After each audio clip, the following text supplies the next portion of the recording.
नमस्कार दोस्तों, स्वागत है तुहाडा हॉट न्यूज़ इंडिया दे विच। मैं हाँ तुहाडा कुमार अमित।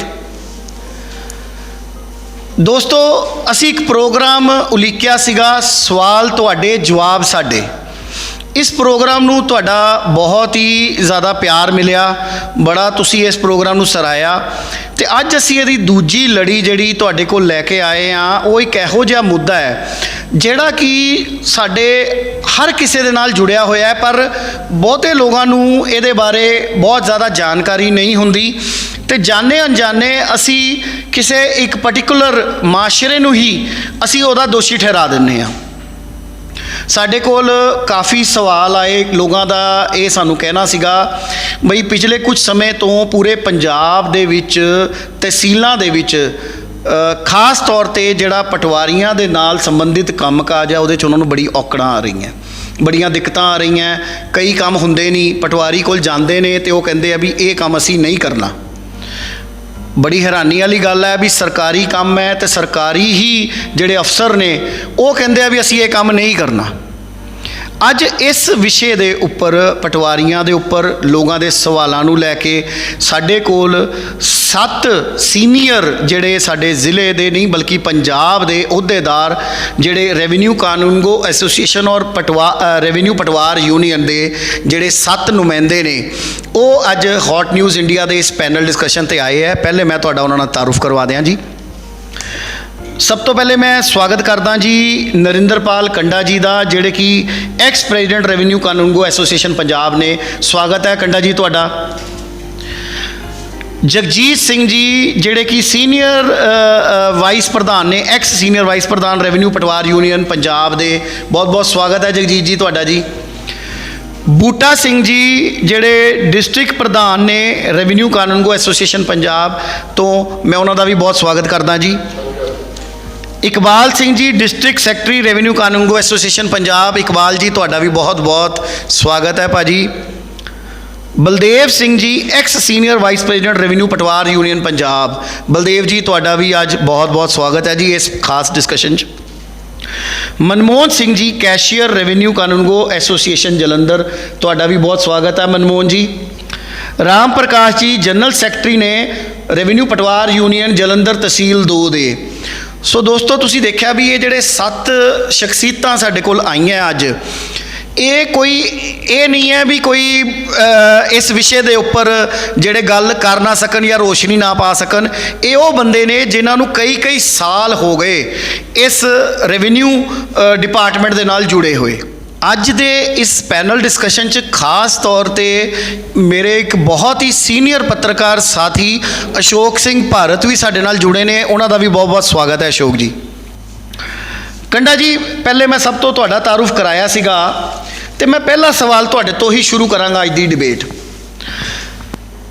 कंडा जी साडे दर्शकों का एक बड़ा वड्डा सवाल है और बड़ा वाजिब सवाल है बई क्यों पिछले कुछ सब टाइम तो रीसेंटली आप गल करिए खास तौर पर जून तो भी पटवारी पूरा काम क्यों नहीं कर रहे, की वजह की है, जनता नूं क्यों ये चीज़ की दिक्कत आ रही है भी जिस करके लोगों नूं लगता है भी ये काम पटवारियां दा नहीं हो रहा। अमित जी मैं इस तुहाडे क्वेश्चन तो पूरी तरह डिटेल जवाब देने तो पहला मैं तुहानूं थोड़े जिहा पिछे पासे लैके जाना चाहुंदा। असल दे विच साडे पंजाब दे विच अप्रोक्सीमेटली साढ़े 4700 पटवारी है जिहड़े साडे स्ट्रेंथ है पंजाब च काम करते हैं, परंतु पिछले समय दे विच लगातार पटवारी रिटायर होंदे रहे। सरकार वालों कोई भी इस पासे ध्यान नहीं दिता गया। जदों भी पटवारी रिटायर होया पोस्ट खाली होंदी रही, वो हालात साडे इत्थों तक पहुँच गए कि 4700 पटवारी दे विचों अज साडे कोल 1900 पटवारी काम कर रहा। तो सरकार नूं असीं 2800 सर्कल साडा खाली है तो सरकार नूं पटवार यूनीयन वालों बार बार बेनती की जाती रही कि पटवारी साडे जिहड़े हैगे आ घट रहे दिनों दिन, इन्हां दी भर्ती टाइम टू टाइम की जाए। जबकि ये विशा साडा पटवार यूनीयन का नहीं सी, ये तो सरकार ने आप देखना सी असीं अपना काम किवें चलाउणा है। परंतु फिर भी सरकार वालों इस बारे इस सबजैक्ट दे विच बड़ी ढीठता दिखाई गई। उन्होंने कभी भर्ती नहीं की, जो भी किया स्ट्रगल जथेबंदी ने किया है तो वो इन्होंने पिछले समय के 1200 पटवारी भर्ती किया तो 1227 पटवारी भर्ती किए, उन्होंने भी 400 पटवारी छड्ड के चले गए ਕਿਉਂਕਿ ਜਿਹੜੇ ਵੀ ਸਾਡੇ ਪਟਵਾਰੀ ਨਵੇਂ ਆ ਰਹੇ ਆ ਉਹਨਾਂ ਨੂੰ 10,000 ਰੁਪਈਆ ਨੂੰ ਸੈਲਰੀ ਦੇ ਰਹੇ ਹੈਗੇ ਆ। ਉਹਨਾਂ ਦਾ ਪ੍ਰੋਬੇਸ਼ਨ ਪੀਰੀਅਡ ਬੜਾ ਲੰਬਾ ਕੀਤਾ ਹੋਇਆ ਇਹਨਾਂ ਨੇ। ਇਸ ਕਰਕੇ ਨਾ ਤਾਂ ਸਾਡੇ ਪਾਸੇ ਇਸ ਡਿਪਾਰਟਮੈਂਟ 'ਚ ਆਉਣ ਵਾਸਤੇ ਲੋਕ ਇੰਟਰਸਟਡ ਹੈਗੇ ਆ। ਸੈਂਕੜੀ ਸਰਕਾਰ ਵੀ ਆਪਣਾ ਡੰਗ ਟਪਾਓ ਕਰੀ ਜਾ ਰਹੀ ਆ। ਉਹਨਾਂ ਗੱਲਾਂ ਨੂੰ ਮੁੱਖ ਰੱਖਦੇ ਹੋਏ ਸਾਡੇ ਪਟਵਾਰ ਯੂਨੀਅਨ ਵੱਲੋਂ ਇਹ ਕੰਮ ਕੀਤਾ ਗਿਆ ਕਿ 2800 ਪਟਵਾਰੀ ਦਾ ਕੰਮ ਜਿਹੜਾ ਖਾਲੀ ਸਰਕਲ ਹੈ ਉਹ ਵੀ ਸਾਨੂੰ ਕਰਨਾ ਪੈ ਰਿਹਾ। ਤਾਂ ਅੰਡਰ ਪ੍ਰੈਸ਼ਰ ਉਹ ਕੰਮ ਕਰ ਰਹੇ ਸੀ। ਸਰਕਾਰ ਵੱਲੋਂ ਵੱਖ-ਵੱਖ ਸਮੇਂ ਦੇ ਉੱਪਰ ਆਪਣੀਆਂ ਨੀਤੀਆਂ ਇਸ ਤਰ੍ਹਾਂ ਕਰ ਲਈਆਂ ਕਿ ਜਿਹੜਾ ਵੀ ਸਾਡਾ ਕੋਈ ਅਸੀਂ ਸਟੇਟਮੈਂਟ ਲੈਣੀ ਥੱਲਿਓਂ ਇਮੀਡੀਏਟਲੀ ਸਾਨੂੰ ਸਟੇਟਮੈਂਟ ਦਿੱਤੀ ਜਾਵੇ। ਉਸ ਗੱਲ ਨੂੰ ਮੁੱਖ ਰੱਖਦਿਆਂ ਯੂਨੀਅਨ ਵੱਲੋਂ ਇਹ ਜਥੇਬੰਦੀ ਵੱਲੋਂ ਪੂਰੀ ਤਰ੍ਹਾਂ ਸਰਕਾਰ ਨੂੰ ਇੰਟੀਮੇਟ ਕੀਤਾ ਗਿਆ ਵੀ ਅਸੀਂ ਫਲਾਣੇ ਸਮੇਂ ਦੇ ਵਿੱਚ ਅਸੀਂ ਕੰਮ ਬੰਦ ਕਰ ਦਾਂਗੇ, ਨਹੀਂ ਤਾਂ ਤੁਸੀਂ ਆਪਣਾ ਜਿਹੜਾ ਕੋਈ ਨਾ ਕੋਈ ਭਰਤੀ ਦਾ ਅਰੇਂਜਮੈਂਟ ਕਰੋ। ਹੁਣ ਮੈਂ ਤੁਹਾਨੂੰ ਗੱਲ ਕਲੀਅਰ ਕਰਨੀ ਚਾਹੁੰਦਾ ਕਿ ਸਾਡਾ ਪਟਵਾਰੀ ਸਟ੍ਰਾਈਕ ਤੇ ਨਹੀਂ ਹੈਗਾ।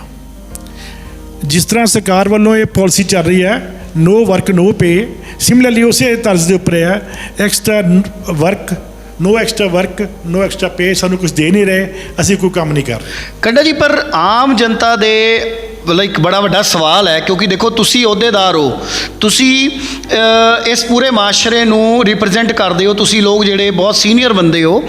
ਆਮ ਜਨਤਾ ਜਿਹਨੂੰ ਸਧਾਰਨ ਜਨਤਾ ਜਿਹਨੂੰ ਆਪਾਂ ਕਹਿੰਦੇ ਜਿਹਨੂੰ ਪਤਾ ਹੀ ਕੁਝ ਨਹੀਂ ਹੁੰਦਾ, ਬੇਸਿਕਲੀ ਰੈਵਨਿਊ ਇੱਕ ਡਿਪਾਰਟਮੈਂਟ ਇਹੋ ਜਿਹਾ ਡਿਪਾਰਟਮੈਂਟ ਹੈ ਜਿਹੜਾ ਬਹੁਤ ਇੰਪੋਰਟੈਂਟ ਡਿਪਾਰਟਮੈਂਟ ਗਿਣਿਆ ਗਿਆ ਹੈ ਕਿਸੇ ਵੀ ਸਰਕਾਰ 'ਚ ਅਗਰ ਆਪਾਂ ਦੇਖੀਏ। ਠੀਕ ਹੈ, ਲੋਕਾਂ ਨੂੰ ਪਤਾ ਹੀ ਨਹੀਂ ਹੈਗਾ ਵੀ ਵਾਕਈ ਪਟਵਾਰੀ ਸਟ੍ਰਾਈਕ ਤੇ ਹੈਗੇ ਜਾਂ ਨਹੀਂ। ਕਿਉਂਕਿ ਤੁਸੀਂ ਬੜੀ ਨਵੀਂ ਗੱਲ ਦੱਸੀ, ਮੈਨੂੰ ਵੀ ਨਹੀਂ ਇਹ ਗੱਲ ਦਾ ਪੂਰਾ ਇੰਨਾ ਗਿਆਨ ਸੀ, ਹਾਲਾਂਕਿ ਅਸੀਂ ਵੀ ਕਵਰੇਜ ਕਰਦੇ ਹਾਂ। ਸਾਨੂੰ ਲੱਗਦਾ ਸੀ ਵੀ ਨਹੀਂ ਸਟ੍ਰਾਈਕ ਹੈ, ਪਰ ਤੁਸੀਂ ਇਹ ਸ਼ਬਦ ਕਿਹਾ ਵੀ ਸਟ੍ਰਾਈਕ ਤੇ ਨਹੀਂ ਹੈਗੇ। ਇਹਨੂੰ ਥੋੜ੍ਹਾ ਜਿਹਾ ਐਲੈਬੋਰੇਟ ਕਰੋ। ਜਿਸ ਤਰ੍ਹਾਂ ਮੈਂ ਅਮੀਜ ਦੱਸਿਆ ਤੁਹਾਨੂੰ ਵੀ ਐਕਚੁਅਲ ਸਾਡੇ ਜਿਹੜੇ 1900 ਪਟਵਾਰੀ ਕੰਮ ਕਰ ਰਹੇ ਆ, 1900 ਸਰਕਲਾਂ ਦਾ ਕੰਮ ਲਗਾਤਾਰ ਕਰ ਰਹੇ ਹੋ ਆਪਣੇ। ਉਹਦੇ ਵਿੱਚੋਂ ਕੋਈ ਪਟਵਾਰੀ ਆਪਣਾ ਕੰਮ ਛੱਡ ਕੇ ਨਹੀਂ ਬੈਠਾ, ਕਿਉਂਕਿ ਇੱਕ ਪਟਵਾਰੀ ਦਾ ਇੱਕ ਐਲੋਕੇਟਡ ਏਰੀਆ ਹੁੰਦਾ, ਉਹਨੂੰ ਸਰਕਲ ਕਹਿੰਦੇ ਹੈਗੇ ਆ। ਪਟਵਾਰ ਸਰਕਲ ਦਾ ਨਾਂ ਦਿੱਤਾ ਜਾਂਦਾ। ਉਹ ਉਸ ਆਪਣੇ ਸਰਕਲ ਦਾ ਕੰਮ ਕਰਦਾ। ਉਹ ਜਿਹੜਾ ਵਾਧੂ ਕੰਮ ਦਿੱਤਾ ਗਿਆ ਸੀ ਉਹਨੂੰ, ਜਿਹੜਾ ਵਾਧੂ ਕੰਮ ਬਿਨਾਂ ਕਿਸੇ ਮਹਿਤਾਨੇ ਦੇ ਉੱਪਰ ਓਵਰਬਰਡਨ ਦੇ ਉੱਤੇ ਕੰਮ ਕਰ ਰਿਹਾ ਸੀ, ਅਸੀਂ ਉਹ ਕੰਮ ਛੱਡਿਆ। ਛੱਡਣ ਦੇ ਨਾਲ ਸਾਡਾ ਕੀ ਕਾਰਨ ਹੈ? ਉਹਦੇ ਵਿੱਚ ਕੀ ਹੈ, ਜਿਹੜਾ ਸਾਡਾ ਯੂਥ ਹੈ ਉਹਨਾਂ ਨੂੰ ਆਪਣੇ ਇੰਪਲਾਈ ਦੇਣ ਦੇ ਖਾਤਰ ਵੀ ਅਸੀਂ ਜਿਹੜੀ ਜਥੇਬੰਦੀ ਦੀ ਲੜਾਈ ਲੜ ਰਹੀ ਹੈ, ਹੁਣ ਜਿਹੜੀ ਸਾਡੀ ਲੜਾਈ ਚੱਲ ਰਹੀ ਹੈ ਸਰਕਾਰ ਦੇ ਨਾਲ, ਉਹ ਇਹ ਚੱਲ ਰਹੀ ਹੈ ਕਿ ਸਾਡਾ ਕੰਮ ਵੀ ਸਾਡਾ ਸਖਾਲਾ ਕੀਤਾ ਜਾਵੇ ਜਿਹੜਾ ਅਸੀਂ ਆਪਣੇ ਸਰਕਲ ਦਾ ਕੰਮ ਕਰਦੇ ਹਾਂ। ਸੈਂਕੜੇ ਜਿਹੜੇ ਸਾਡੇ ਅਨਪਲਾਈਡ ਲੋਕ ਹੈ, ਸਾਡੇ ਯੂਥ ਹੈਗਾ, ਬਾਹਰ ਜਾਣ ਦੀ ਬਜਾਏ ਉਹਨਾਂ ਨੂੰ ਇੱਥੇ ਇੰਪਲਾਈ ਦਿੱਤਾ ਜਾਵੇ, ਉਹਨਾਂ ਦੀਆਂ ਪੋਸਟਾਂ ਦੇ ਉੱਪਰ ਉਹਨਾਂ ਨੂੰ ਇੰਪਲਾਈ ਕੀਤਾ ਜਾਵੇ, ਤਾਂ ਕਿ ਉਸ ਇੰਪਲਾਈਮੈਂਟ ਦੇ ਨਾਲ ਸਾਡੇ ਬਹੁਤ ਜ਼ਿਆਦਾ ਪਰਿਵਾਰਾਂ ਨੂੰ ਰੁਜ਼ਗਾਰ ਮਿਲ ਸਕੇ। ਇਹ ਸਾਡਾ ਜਿਹੜਾ ਮੇਨ ਇੱਕ ਹੈ ਕੰਮ। ਦੂਜੀ ਗੱਲ ਮੈਂ ਤੁਹਾਨੂੰ ਕਲੀਅਰ ਕਰਨੀ ਚਾਹੁੰਦਾ ਕਿ ਜਿਸ ਤਰ੍ਹਾਂ ਤੁਸੀਂ ਦੱਸਿਆ ਕਿ ਜਦੋਂ ਤਾਂ ਸਰਕਾਰ ਨੂੰ ਲੋੜ ਹੁੰਦੀ ਸਾਡੇ ਕੰਮ ਦੀ, ਉਦੋਂ ਤਾਂ ਰੀੜ੍ਹ ਦੀ ਹੱਡੀ। ਜਦੋਂ ਅਸੀਂ ਕੋਈ ਡਿਮਾਂਡ ਕਰਦੇ ਹਾਂ ਤਾਂ ਇਹ ਸਾਡੇ ਸਟ੍ਰਾਈਕ ਨੂੰ ਔਰ ਪਟਵਾਰੀ ਨੂੰ ਮਾੜਾ ਚੰਗਾ ਕਹਿਣਾ ਜਿਹੜਾ ਕੋਈ ਗਰੇਜ ਨਹੀਂ ਕਰਦਾ। ਇਸ ਕਰਕੇ ਮੇਰੀ ਇਹ ਤੁਹਾਨੂੰ ਬਿਲਕੁਲ ਕਲੀਅਰਲੀ ਗੱਲ ਹੈ ਵੀ ਸਾਡਾ ਪਟਵਾਰੀ ਜਿਹੜਾ ਸਟ੍ਰਾਈਕ ਤੇ ਨਹੀਂ ਹੈਗਾ, ਪਟਵਾਰੀ ਆਪਣਾ ਕੰਮ ਕਰ ਰਿਹਾ। ਹੁਣ ਸਾਡਾ ਕੀ ਇਹਦੇ ਨਾਲ ਮੈਂ ਤੁਹਾਨੂੰ ਇਕੱਲੀ ਪਟਵਾਰੀ ਦੀ ਗੱਲ ਨਹੀਂ ਹੈਗੀ ਵੀ ਸਾਡਾ ਦੋਨੇ ਜਥੇਬੰਦੀਆਂ ਕਲੈਕਟਿਵਲੀ, ਦੋ ਜਥੇਬੰਦੀਆਂ ਸਾਡੀਆਂ, ਦੀ ਰੈਵਨਿਊ ਕਾਨਗਰੇਸ਼ਨ ਪੰਜਾਬ ਤੇ ਦੀ ਰੈਵਨਿਊ ਪਟਵਾਰ ਯੂਨੀਅਨ ਪੰਜਾਬ, ਦੋਨਾਂ ਦਾ ਜਥੇਬੰਦੀਆਂ ਤਾਲਮੇਲ ਤੌਰ ਤੇ ਅਸੀਂ ਇਕੱਠੇ ਹੋ ਕੇ ਸਟਰਗਲ ਕਰ ਰਹੇ ਹਾਂ। ਉਹਦੇ ਵਿੱਚ ਸਾਡੀਆਂ ਵੱਖ-ਵੱਖ ਡਿਮਾਂਡਸ ਹੈਗੀਆਂ ਜਿਹੜੇ ਤੁਹਾਡੀਆਂ ਅੱਗੇ ਤੁਸੀਂ ਜਦੋਂ ਕੁਐਸਚਨ ਕਰਾਂਗੇ ਉਹਦੇ ਨਾਲ ਅਸੀਂ ਕੈਰੀ ਔਨ ਕਰਾਂਗੇ ਜੀ। ਮੇਰਾ ਅਗਲਾ ਸਵਾਲ ਨਾ, ਮੈਂ ਕੰਡੇ ਤੁਹਾਡੇ ਕੋਲ ਦੁਬਾਰਾ ਫੇਰ ਆਵਾਂਗਾ, ਪਰ ਇੱਕ ਬੜਾ ਹੋਰ ਇੰਪੋਰਟੈਂਟ ਕੁਐਸਚਨ ਹੈ ਜਗਜੀਤ ਭਾਜੀ ਕੋਲੋਂ। ਜਗਜੀਤ ਭਾਜੀ, ਤੁਸੀਂ ਬਹੁਤ ਸਮਾਂ ਇਸ ਡਿਪਾਰਟਮੈਂਟ ਦੇ ਵਿੱਚ ਗੁਜ਼ਾਰਿਆ ਹੈ, ਤੇ ਇਹ ਜਿਹੜਾ ਇੱਕ ਇੰਨਾ ਹਾਰਸ਼ ਸਟੈਪ ਜਿਹੜਾ ਚੁੱਕਣਾ ਪਿਆ ਸਾਰੇ ਆਫੀਸਰਸ ਨੂੰ, ਬਈ ਅਗਰ ਜਿੱਥੋਂ ਤੱਕ ਮੈਨੂੰ ਜਾਣਕਾਰੀ ਮਿਲੀ ਹੈ, ਕਿਉਂਕਿ ਤੁਹਾਡੀ ਡਿਬੇਟ ਤੋਂ ਪਹਿਲੇ ਮੈਂ ਵੀ ਥੋੜ੍ਹੀ ਜਿਹੀ ਸਟੱਡੀ ਕੀਤੀ, ਪੰਜਾਬ 'ਚ ਲਗਭਗ 8800 ਪਿੰਡ, 8800 ਪਿੰਡਾਂ ਦਾ ਕੰਮ ਜਿਹੜਾ ਵਾਧੂ ਚਾਰਜ ਸੀਗਾ ਪਟਵਾਰੀਆਂ ਦੇ ਕੋਲ, ਉਹ ਇਸ ਵੇਲੇ ਬੰਦ ਪਿਆ। ਤੇ ਕਿਆ ਆਪਾਂ ਇਹ ਨਹੀਂ ਸਮਝਦੇ ਵੀ ਠੀਕ ਹੈ ਸਰਕਾਰ ਨੇ ਤੇ ਕਹਿ ਲਓ ਵੀ ਬੇਸ਼ਰਮੀ ਫੜ ਲਈ, ਵੀ ਸਰਕਾਰ ਨੇ ਤੇ ਕਹਿ ਹੀ ਦਿੱਤਾ ਵੀ ਆਪਾਂ ਨਹੀਂ ਕਰ ਰਹੇ। ਕਿਉਂਕਿ ਕਈ ਲੋਕਾਂ ਦਾ ਮੈਂ ਜਾਂ ਇੱਕ ਆਮ ਆਦਮੀ ਇਹ ਸੋਚਦਾ ਵੀ ਕਿਤੇ ਸਰਕਾਰ ਜਾਣਬੁੱਝ ਕੇ ਭਰਤੀਆਂ ਕਿਉਂ ਨਹੀਂ ਕਰ ਰਹੀ, ਕਿਉਂਕਿ ਸਰਕਾਰ ਦਾ ਤੇ ਪੈਸਾ ਬਚਦਾ ਪਿਆ। ਪਟਵਾਰੀ ਨੂੰ ਜਾਂ ਕਾਨੂੰਗੋ ਨੂੰ ਐਕਸਟਰਾ ਕੰਮ ਦਾ ਕੋਈ ਅਲੱਗ ਮਿਹਨਤਾਨਾ ਓਵਰ ਟਾਈਮ ਤੇ ਮਿਲਦਾ ਨਹੀਂ। 24 ਆਵਰ ਵੀ ਤੁਹਾਨੂੰ ਡਿਊਟੀ ਅਗਰ ਕਰਨੀ ਪੈਂਦੀ ਹੈ, ਇਲੈਕਸ਼ਨਾਂ ਦੀ ਡਿਊਟੀ ਵੀ ਕਰਨੀ ਪੈਂਦੀ, ਹੋਰ ਵੀ ਕਰਨੀ ਪੈਂਦੀ, ਉਹਦੇ 'ਚ ਕੋਈ ਐਕਸਟਰਾ ਤੁਹਾਨੂੰ ਪੇਮੈਂਟ ਨਹੀਂ ਮਿਲਦੀ। ਪਰ ਸਫਰਰ ਕੌਣ ਹੈ? ਇਹਦਾ ਨੁਕਸਾਨ ਕਿਹਨੂੰ ਝੇਲਣਾ ਪੈ ਰਿਹਾ? ਨੁਕਸਾਨ ਤੇ ਸਿਰਫ ਔਰ ਸਿਰਫ ਆਮ ਜਨਤਾ ਨੂੰ ਝੇਲਣਾ ਪੈ ਰਿਹਾ। ਤੇ ਭਾਜੀ ਇਹਦੇ ਬਾਰੇ ਜ਼ਰੂਰ ਦੱਸੋ, ਕਿਉਂਕਿ ਜਨਤਾ ਦੇ ਮਨ 'ਚ ਵੀ ਕਿਸੇ ਵੇਲੇ ਜਿਹੜੀ ਛਵੀ ਬਣ ਜਾਂਦੀ ਹੈ ਵੀ ਸ਼ਾਇਦ ਪਤਾ ਨਹੀਂ ਵੀ ਇਹ ਰੈਵਨਿਊ ਅਫਸਰ ਸਾਹਿਬਾਨ ਹੀ ਸਾਨੂੰ ਖਰਾਬ ਕਰ ਰਹੇ ਆ, ਸਰਕਾਰ ਵਾਲਾ ਤੇ ਉਹਨਾਂ ਨੂੰ ਐਂਗਲ ਹੀ ਨਹੀਂ ਪਤਾ ਹੁੰਦਾ। ਇਹਨੂੰ ਜਰਾ ਥੋੜ੍ਹਾ ਜਿਹਾ ਵਿਸਤਾਰਪੂਰਵਕ ਸਾਡੇ ਦਰਸ਼ਕਾਂ ਨੂੰ ਦੱਸੋ। ਅਮਿਤ, ਜਿੱਦਾਂ ਆ ਕਿਉਂਕਿ ਇਹ ਜਿਹੜਾ ਅਰਸਾ ਆ ਤਕਰੀਬਨ 4.5 ਸਾਲ ਤੋਂ ਸਰਕਾਰ ਦੇ ਨਾਲ ਬਾਰ-ਬਾਰ ਮੀਟਿੰਗਾਂ ਕੀਤੀਆਂ ਜਾ ਰਹੀਆਂ ਸੀ ਔਰ ਸਾਡੇ ਸਮੇਂ ਵੀ ਬਹੁਤ ਮੀਟਿੰਗਾਂ ਸਰਕਾਰ ਨਾਲ ਹੋਈਆਂ ਕਿ ਜਿਹੜੇ ਇਹ ਪੈਂਡਿੰਗ 'ਚ ਜਿਹੜੀਆਂ ਆਪਣੀਆਂ ਡਿਮਾਂਡਸ ਆ ਕਿ ਇੰਨੀਆਂ ਚਿਰ ਤੋਂ ਲਟਕ ਰਹੀਆਂ, ਕਾਫੀ ਅਰਸੇ ਤੋਂ ਲਟਕ ਰਹੀਆਂ, ਪਿਛਲੇ ਸ਼ਾਇਦ 10 ਸਾਲ ਤੋਂ ਵੀ ਮੈਂ ਖੁਦ ਦੇਖ ਰਿਹਾ ਹਾਂ ਕਿ ਸਾਰੀਆਂ ਅਟਕ ਰਹੀਆਂ। ਸਰਕਾਰ ਨੇ ਜਦੋਂ ਦੇਖਿਆ ਕਿ ਇਸ ਸਰਕਾਰ ਨੂੰ ਵੀ ਜਦੋਂ 4.5 ਸਾਲ ਹੋ ਗਏ ਟਰਕਾਉਂਦਿਆਂ ਨੂੰ, ਤਾਂ ਹਾਰ ਕੇ ਇਹ ਸਟੈਪ ਜਿਹੜਾ ਆ ਯੂਨੀਅਨ ਲੈਵਲ ਦੇ ਉੱਤੇ ਬੜੇ ਸੋਚ ਵਿਚਾਰ ਕਰਕੇ ਉਠਾਉਣਾ ਪਿਆ ਕਿ ਕਿਉਂ ਨਾ, ਕਿਉਂਕਿ ਹੁਣ ਸਰਕਾਰ ਕੋਲੋਂ ਕਈ ਵਾਰ ਲੈਣ ਦਾ ਸਮਾਂ ਹੁੰਦਾ ਆ, ਤੇ ਮਹਿਸੂਸ ਕੀਤਾ ਗਿਆ ਕਿ ਯੂਨੀਅਨ ਦੇ ਵਿੱਚ ਕਿ ਸਰਕਾਰ ਕੋਲੋਂ ਦਬਾਅ ਪਾਇਆ ਜਾਵੇ ਕਿ ਕੋਈ ਨਾ ਕੋਈ ਇਹੋ ਜਿਹਾ ਹਾਰਡ ਸਟੈਪ ਕੀਤਾ ਜਾਵੇ ਜਿਹਦੇ ਨਾਲ ਕਿ ਜਿਹੜੀਆਂ ਡਿਮਾਂਡਸ ਆ ਇਹ ਸਾਡੀਆਂ ਕੰਪਲੀਟ ਹੋ ਸਕਣ।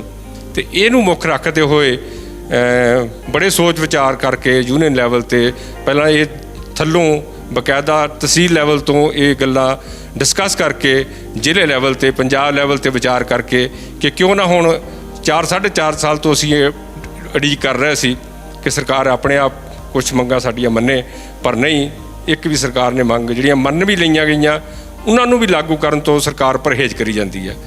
ਹਾਰ ਕੇ ਇਹ ਜਿਹੜਾ ਸਟੈਪ ਉਠਾਉਣਾ ਪਿਆ।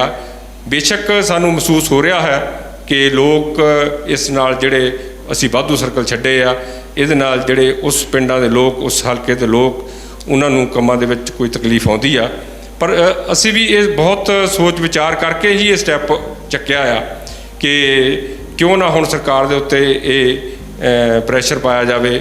ਇੱਕ ਪਹਿਲਾਂ ਵੀ 2-3 ਵਾਰ ਛੱਡ ਕੇ ਫਿਰ ਦੁਬਾਰਾ ਅਸੀਂ ਇਹ ਕੰਮ ਕੀਤੇ ਵੀ ਆ, ਪਰ ਹੁਣ ਵੀ ਅਸੀਂ ਸਰਕਾਰ ਤੋਂ ਇਹੀ ਮੰਗ ਕਰਦੇ ਹਾਂ ਕਿ ਇਹ ਕੋਈ ਸਾਡਾ ਕੋਈ ਚਾਅ ਨਹੀਂ ਰੈਵਨਿਊ ਪਟਵਾਰ ਯੂਨੀਅਨ ਨੂੰ, ਪਟਵਾਰੀਆਂ ਨੂੰ, ਕਾਨੂੰਗੋਆਂ ਨੂੰ ਜਾਂ ਰੈਵਨਿਊ ਆਫੀਸ਼ੀਅਲ ਨੂੰ ਕਿ ਅਸੀਂ ਕਿਸੇ ਲੋਕਾਂ ਦਾ ਕੰਮ ਵਿਗਾੜੀਏ।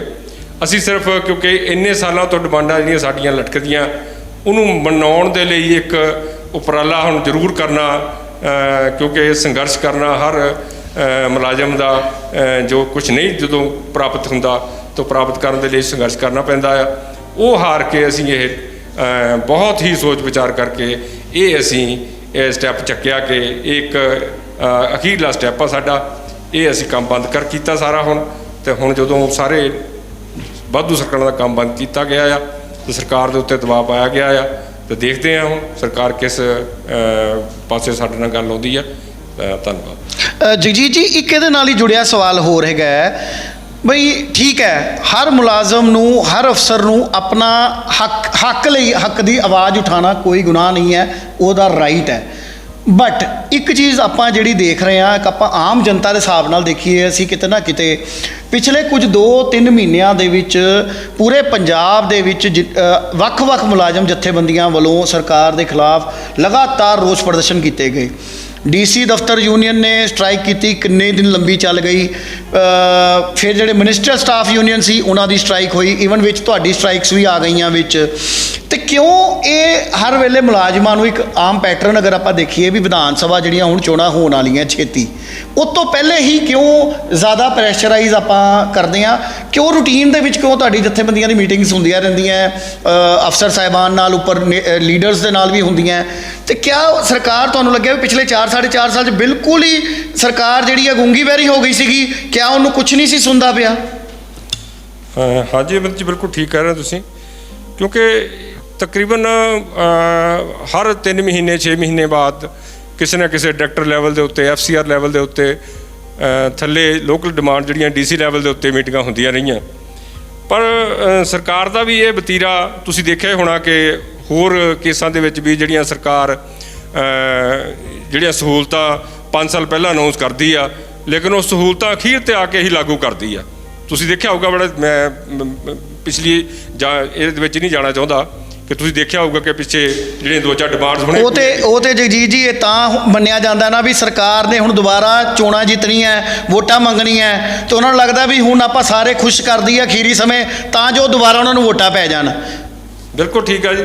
ਅਤੇ ਇਹੀ ਸੋਚ ਕੇ ਪਟਵਾਰ ਯੂਨੀਅਨ ਨੇ ਵੀ ਹੁਣ ਅਖੀਰ ਦੇ ਉੱਤੇ ਆ ਕੇ ਜਦੋਂ 4-4.5 ਸਾਲ ਦੇਖਿਆ ਸਰਕਾਰ ਨੇ ਕਿ ਸਾਨੂੰ ਕੁਛ ਨਹੀਂ ਦਿੱਤਾ ਇਹਨਾਂ ਨੇ, ਅਤੇ ਸਿਰਫ ਲਾਰੇ ਲਾਈ ਗਏ, ਅਖੀਰ ਦੇ ਉੱਤੇ ਪਟਵਾਰ ਯੂਨੀਅਨ ਨੇ ਵੀ ਇਹ ਕਿਹਾ ਕਿ ਕਿਉਂ ਨਾ ਇਲੈਕਸ਼ਨ ਦਾ ਸਮਾਂ ਨੇੜੇ ਆ, ਕਿਉਂਕਿ ਇਹੋ ਜਿਹੇ ਸਮੇਂ ਦੇ ਉੱਤੇ ਜਿਹੜੀ ਅਫਸਰਸ਼ਾਹੀ ਆ ਇਹ ਜਾਂ ਜਿਹੜੇ ਮੰਤਰੀ ਆ ਜਿਹੜੇ ਸਾਡੇ ਪੋਲੀਟੀਸ਼ੀਅਨ ਆ ਇਹ ਕਈ ਵਾਰ ਇਹ ਸੋਚਦੇ ਹੁੰਦੇ ਆ ਕਿ ਆਪਾਂ ਇਹਨਾਂ ਮੁਲਾਜ਼ਮਾਂ ਨਾਲ ਵੀ ਨਾ ਵਿਗਾੜੀਏ ਅਤੇ ਕਈ ਵਾਰੀ ਇਹ ਜਿਹੜੀਆਂ ਡਿਮਾਂਡ ਜਿਹੜੀਆਂ ਇਸ ਮਜਬੂਰੀ ਦੇ ਵਿੱਚ ਆ ਕੇ ਅਸੀਂ ਅਖੀਰ ਦੇ ਉੱਤੇ ਸਾਨੂੰ ਇਹ ਸਟੈਪ ਉਠਾਉਣਾ ਪਿਆ। ਨਹੀਂ ਤਾਂ ਕੋਈ ਸਾਨੂੰ ਅਸੀਂ ਬਿਲਕੁਲ ਹਾਲੇ ਵੀ ਲੋਕਾਂ ਦੇ ਨਾਲ ਆ, ਜ਼ਿਮੀਂਦਾਰਾਂ ਦੇ ਨਾਲ ਆ ਬਿਲਕੁਲ ਅਸੀਂ। ਔਰ ਪਬਲਿਕ ਨੂੰ ਜਿਹੜਾ ਲੋਸ ਹੋ ਰਿਹਾ ਹੈ ਅਗਰ ਇਸ ਕਿਸੇ ਗੱਲ ਦਾ, ਅਸੀਂ ਉਹ ਗੁਸਤਾਖੀ ਕਰ ਰਹੇ ਹਾਂ ਕਿਉਂਕਿ ਸਾਡੀ ਮਜਬੂਰੀ ਹੈ ਕਿ ਜਿਹੜੀਆਂ ਸਾਡੀਆਂ ਡਿਮਾਂਡਸ ਸਾਡੇ ਪਟਵਾਰੀ ਤਕਰੀਬਨ 70% ਦੇ ਕਰੀਬ ਜਿਹੜੇ ਸਰਕਲ ਖਾਲੀ ਪਏ ਆ ਸਾਰੇ, ਉਹ 70% ਦਾ ਕੰਮ ਸਾਡੇ 30% ਤੋਂ ਲਈ ਜਾਂਦੇ ਆ ਔਰ ਦਬਾਅ ਸਾਡੇ 'ਤੇ ਵਧਾਈ ਜਾਂਦੇ ਆ ਕਿਉਂਕਿ ਹੁਣ ਸਾਰਾ ਕੰਮ ਕੰਪਿਊਟਰਾਈਜ਼ ਆ ਔਰ ਸਾਰਾ WhatsApp ਦੇ ਉੱਤੇ ਆ।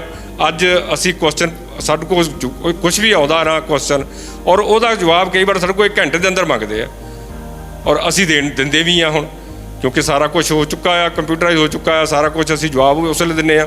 ਪਰ ਅਸੀਂ ਵੀ ਇਹ ਡਿਮਾਂਡ ਕਰਦੇ ਹਾਂ ਕਿ ਜੋ ਪਟਵਾਰੀ ਕਾਨੂੰਗੋ ਇੰਨੇ ਚਿਰ ਤੋਂ ਜਿਹੜੀਆਂ ਡਿਮਾਂਡ ਦਿੱਤੀਆਂ ਸਰਕਾਰ ਨੂੰ, ਇਹ ਕਿਉਂ ਨਾ ਇਹਦੇ ਉੱਤੇ ਵਿਚਾਰ ਸਰਕਾਰ ਕਰੇ ਔਰ ਸਾਡੀਆਂ ਜਿਹੜੀਆਂ ਮੰਗਾਂ ਮੰਨੇ। ਬਹੁਤ ਵਧੀਆ ਗੱਲਾਂ ਜਗਜੀਤ ਜੀ ਨੇ ਦੱਸੀਆਂ ਸਾਨੂੰ ਵੀ, ਜਿਹੜੀਆਂ ਗੱਲਾਂ ਵਾਕਈ ਪਬਲਿਕ ਨੂੰ ਨਹੀਂ ਸੀ ਪਤਾ ਔਰ ਇਸ ਬਾਰੇ ਪਬਲਿਕ ਨੂੰ ਜਾਣਕਾਰੀ ਹੋਣਾ ਬਹੁਤ ਜ਼ਰੂਰੀ ਹੈ। ਮੇਰਾ ਅਗਲਾ ਸਵਾਲ ਜਿਹੜਾ ਹੈਗਾ ਹੈ ਉਹ ਕਰਨ ਤੋਂ ਪਹਿਲੇ ਮੈਂ ਅੱਜ ਦੇ ਜਿਹੜਾ ਇਹ ਸਾਡਾ ਟਾਕ ਹੈ, ਜਿਹੜੀ ਅੱਜ ਦੀ ਡਿਬੇਟ ਹੈ, ਇਹਦੇ ਸਾਡੇ ਕੁਝ ਸਹਿਯੋਗੀ ਨੇ, ਸਾਡੇ ਸਪਾਂਸਰਰਸ ਨੇ, ਮੈਂ ਉਹਨਾਂ ਦੇ ਬਾਰੇ ਜ਼ਰੂਰ ਦੱਸਣਾ ਚਾਹੂੰਗਾ ਕਿਉਂਕਿ ਜੇ ਅਸੀਂ ਕੋਈ ਵੀ ਨਿਊਜ਼ ਚੈਨਲ ਹੈਗਾ ਉਹ ਚੱਲਦਾ ਹੈ ਉਹਦੇ ਜਦ ਤੱਕ ਉਹਦੇ ਨਾਲ ਕੁਝ ਲੋਕ ਨਹੀਂ ਜੁੜਦੇ, ਸਹਿਯੋਗ ਨਹੀਂ ਦਿੰਦੇ ਤੇ ਨਿਊਜ਼ ਚੈਨਲ ਨੂੰ ਵੀ ਸਰਵਾਈਵ ਕਰਨਾ ਮੁਸ਼ਕਿਲ ਹੋ ਜਾਂਦਾ ਹੈ। ਸਾਡੇ ਅੱਜ ਦੇ ਜਿਹੜੇ ਪ੍ਰਮੁੱਖ ਜਿਹੜੇ ਸਪਾਂਸਰਰ ਨੇ, ਸਾਡੇ ਨੌਲੇਜ ਪਾਰਟਨਰ ਨੇ, Guru Nanak foundation global school, ਇਹਨਾਂ ਦਾ ਜਿਹੜਾ ਸਕੂਲ ਹੈ ਜਲੰਧਰ ਦੇ ਵਿੱਚ ਅਰਬਨ ਸਟੇਟ ਫੇਜ਼ 1 ਦੇ ਵਿੱਚ ਹੈਗਾ ਔਰ ਬਹੁਤ ਹੀ ਪੁਰਾਣਾ ਔਰ ਬਹੁਤ ਵਧੀਆ ਇੰਸਟੀਚਿਊਟ ਹੈਗਾ, ਬੜੇ ਅੱਛੇ ਲੈਵਲ 'ਤੇ ਚੱਲ ਰਿਹਾ ਹੈ। ਅਸੀਂ ਉਹਨਾਂ ਦਾ ਧੰਨਵਾਦ ਕਰਦੇ ਹਾਂ, ਉਹਨਾਂ ਦੇ ਪ੍ਰਿੰਸੀਪਲ ਮੋਨਿਕਾ ਖੰਨਾ ਜੀ ਦਾ ਧੰਨਵਾਦ ਕਰਦੇ ਹਾਂ ਵੀ ਜਿਨ੍ਹਾਂ ਨੇ ਸਾਨੂੰ ਸਾਡੇ ਨਾਲ ਚੈਨਲ ਦੇ ਨਾਲ ਐਜ਼ ਏ ਬਤੌਰ ਚੈਨਲ ਪਾਰਟਨਰ ਜੁੜੇ। ਇਸ ਤੋਂ ਇਲਾਵਾ ਜਲੰਧਰ ਦੇ ਵਿੱਚ ਇਸ ਵੇਲੇ ਬਹੁਤ ਅੱਛੇ ਲੈਵਲ ਦੇ ਉੱਪਰ ਅਗਰ ਆਪਾਂ ਗੱਲ ਕਰੀਏ ਵਿਆਹ ਸ਼ਾਦੀਆਂ, ਛੋਟੇ ਫੰਕਸ਼ਨ ਤੋਂ ਲੈ ਕੇ ਵੱਡੇ ਫੰਕਸ਼ਨਾਂ ਦੇ ਵਿੱਚ ਕੇਟਰਿੰਗ ਦਾ ਕੰਮ ਕਰਨ ਵਾਲੇ ਸਿੰਗਲਾ ਕੇਟਰਰਸ ਮਿਸਟਰ ਆਸ਼ੂ ਸਿੰਗਲਾ, ਅਸੀਂ ਉਹਨਾਂ ਦੇ ਧੰਨਵਾਦੀ ਹਾਂ। ਤੀਸਰੇ ਜਿਹੜੇ ਸਾਡੇ ਸਹਿਯੋਗੀ ਨੇ, ਸਪਾਂਸਰਰ ਹੈਗੇ ਨੇ, ਸੋਡਲ ਰੋਡ ਦੇ ਉੱਪਰ ਸੋਡਲ ਮੰਦਿਰ ਦੇ ਬਿਲਕੁਲ ਸਾਹਮਣੇ ਮਾਈ ਆਈਡੀਆ ਦਾ VI ਦਾ ਸ਼ੋਰੂਮ ਹੈਗਾ, ਅਸ਼ਵਨੀ ਐਂਟਰਪ੍ਰਾਈਜ਼ਸ, ਅਸ਼ਵਨੀ ਸ਼ਰਮਾ ਜੀ, ਅਸੀਂ ਉਹਨਾਂ ਦੇ ਬੜੇ ਧੰਨਵਾਦੀ ਹਾਂ। ਮੇਰਾ ਸਵਾਲ ਹੁਣ ਹੈਗਾ ਜੀ ਬਲਦੇਵ ਸਿੰਘ ਜੀ ਤੁਹਾਡੇ ਕੋਲ।